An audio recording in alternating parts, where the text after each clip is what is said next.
परमात्मा जो चाहे सो कर ही। पुण्यात्माओं, अभी तक हम खासकर इस कलयुग के इस थोड़े से दौर में भगवान के अध्यात्म मार्ग से कोसों दूर हो चुके हैं।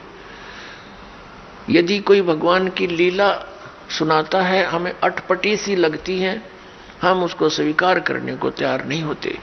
हमारे स्वीकार ना करने से भगवान की महिमा या वो लीलाएं झूठी नहीं हो सकती।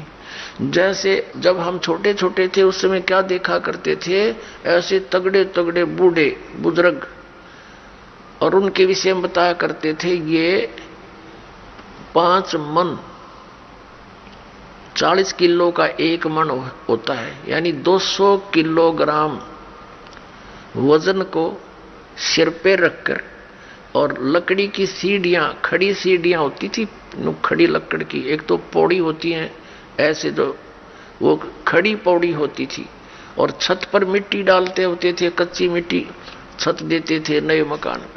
कहते हैं ये 200 किलो वजन को, उसके बड़े बड़े टोकरे होते थे, झाले बोला करते उनको, उसको भरकर इसके सिर पर रख देते थे इनके, और ये ऊपर चढ़ के और वहां डालाते थे। अब ये बात और 100 साल के बाद अगर कोई कहेगा ना, उसने मूर्ख बताया करेंगे, हम आंखों देख रखे। क्योंकि और 100 साल में तो देख लो, अब कोई 10-50 किलो वजन ठानी आदमी नहीं रह रहा, और आने वाले 100 साल में तो इतनी प्योद रह जाएगी, और 10-12 किलो ठानिया व्यक्ति नहीं पाओगा, ऐसी स्थिति आ जाएगी इस प्राणी की। इतना घट गया हमारे सतर, प्रदूषण के कारण शरीर की शक्ति लॉस होती जा रही है।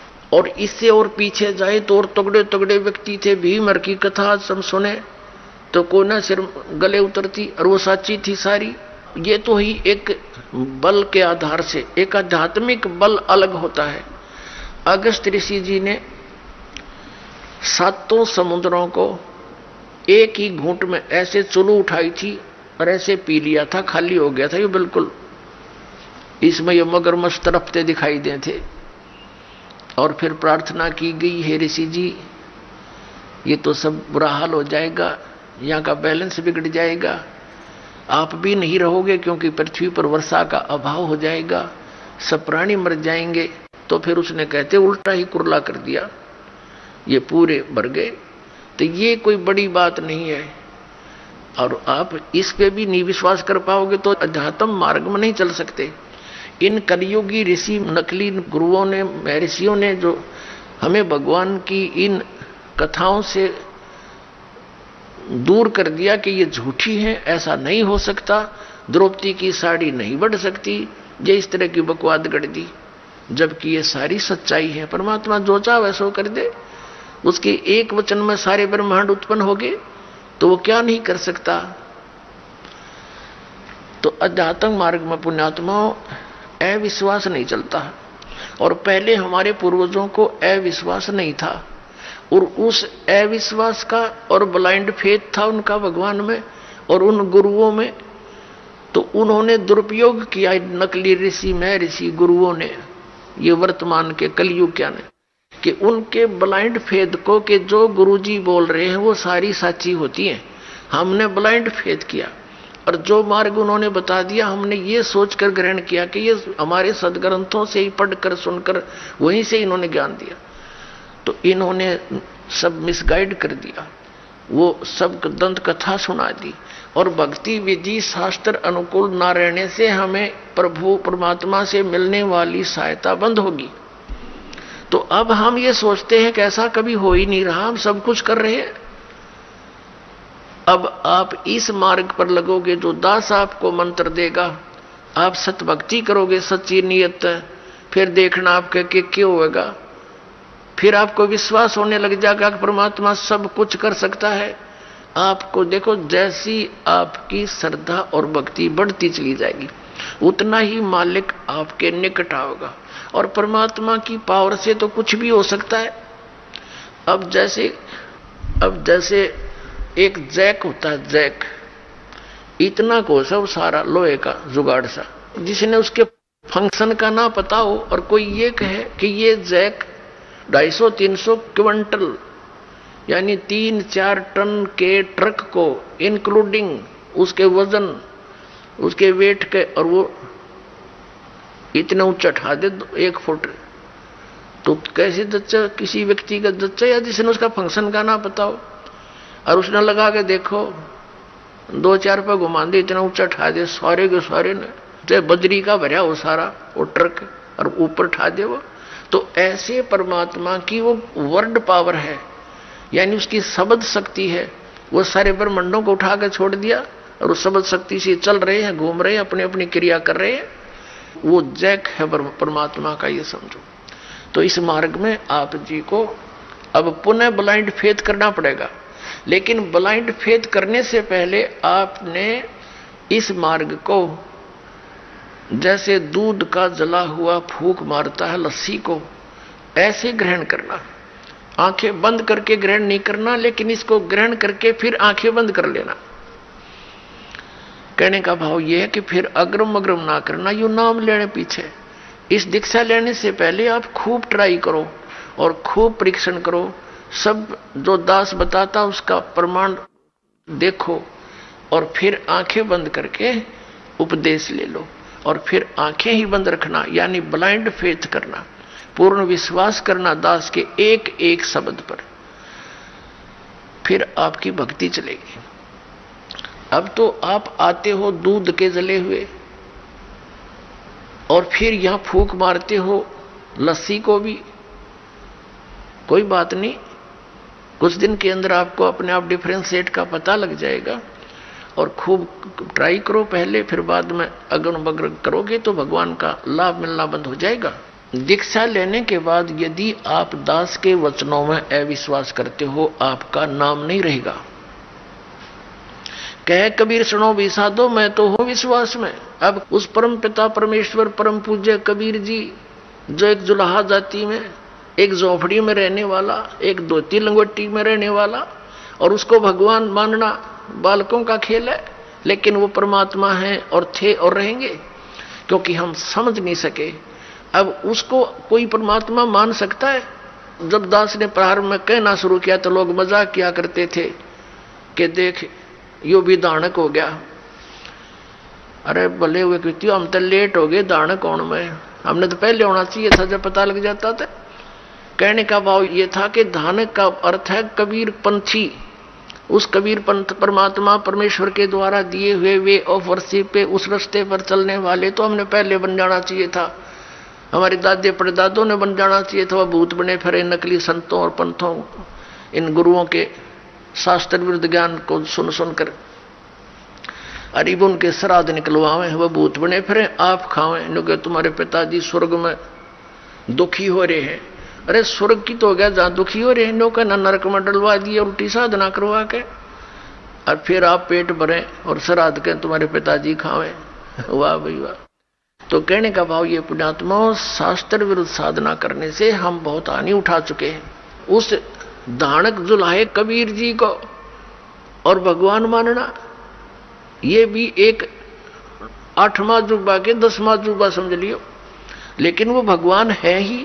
हमारे ना मानने से उनकी वो प्रभुता समाप्त नहीं हो सकती, क्योंकि हम नहीं पहचान पा रहे लाल है, ये हमें विश्वास नहीं हो पा रहा, तो ये हमारी बाल बुद्धि का ही परिणाम है।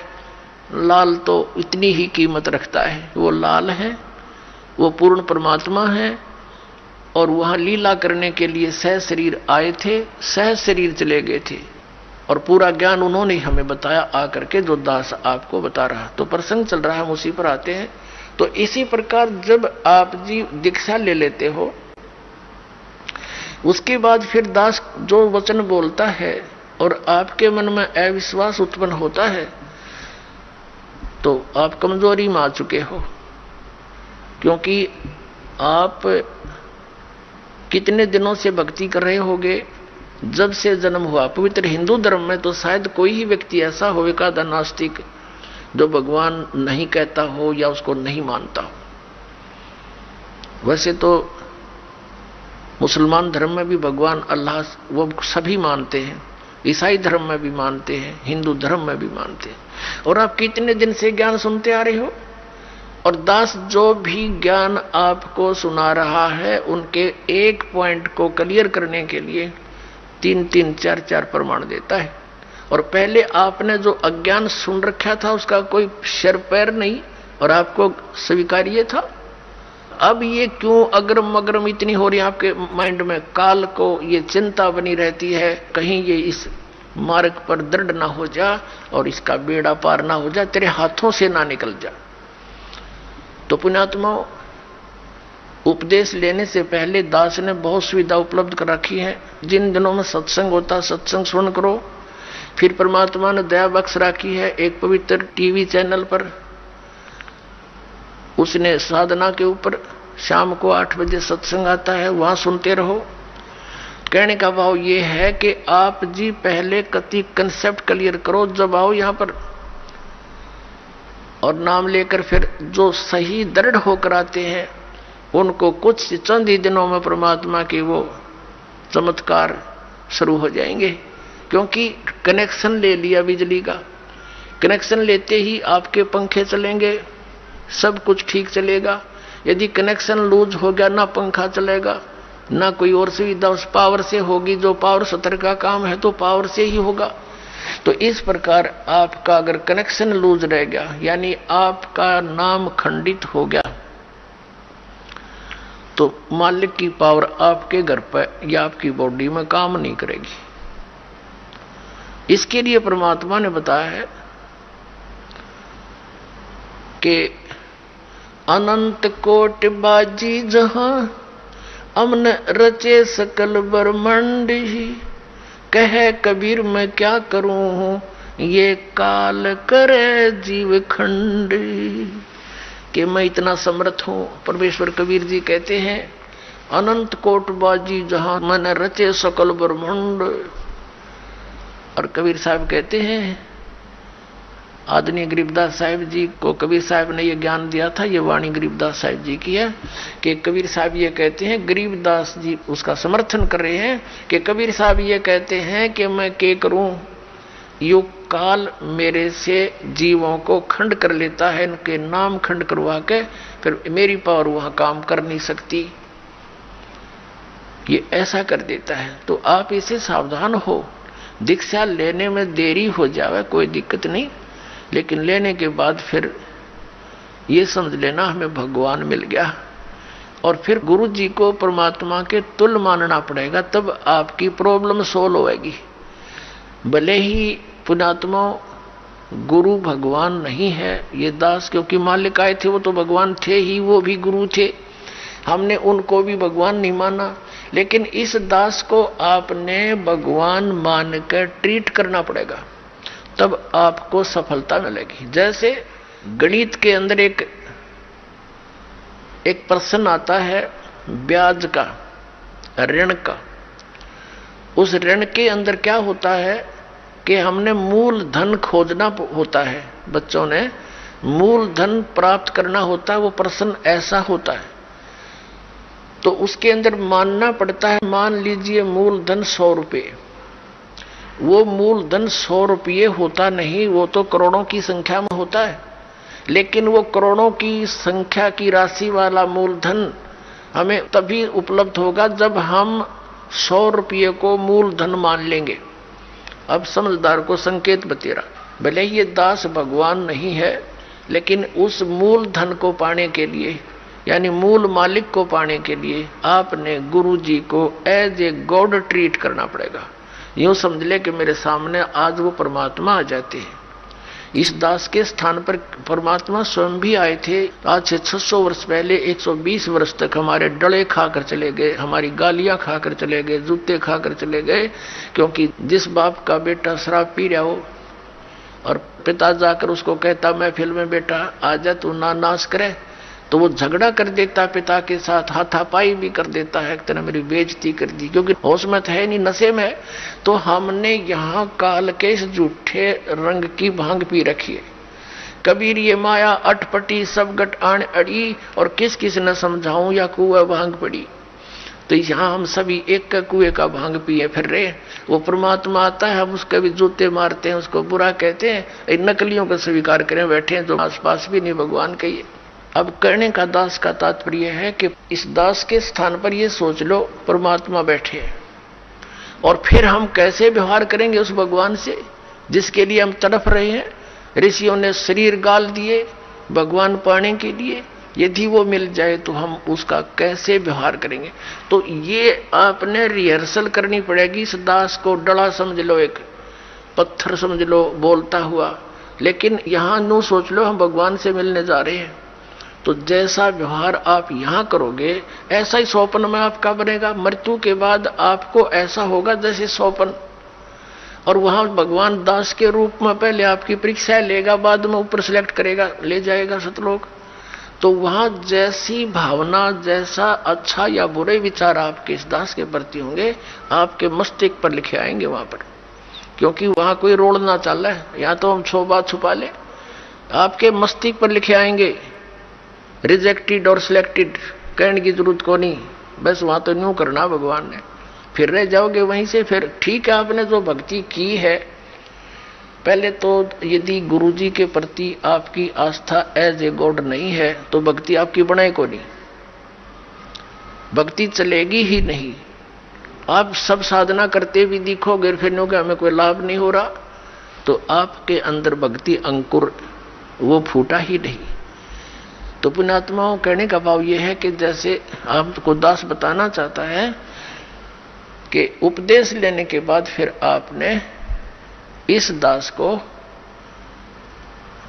परमात्मा के तुल्य समझना पड़ेगा। ये दास परमात्मा नहीं है, ये तो उसका कुत्ता है, आपको जगाने के लिए भेज रखा है। आप धनी हो भक्ति के, आप सोए पड़े हो, आपका जीवन नष्ट हो रहा है, चोरी हो रही है, धन लुट रहा है आपके श्वास रूपी पूंजी का, ये दास जगा रहा है डंडोरा पीट पीट के, आवाज लगा लगा कर।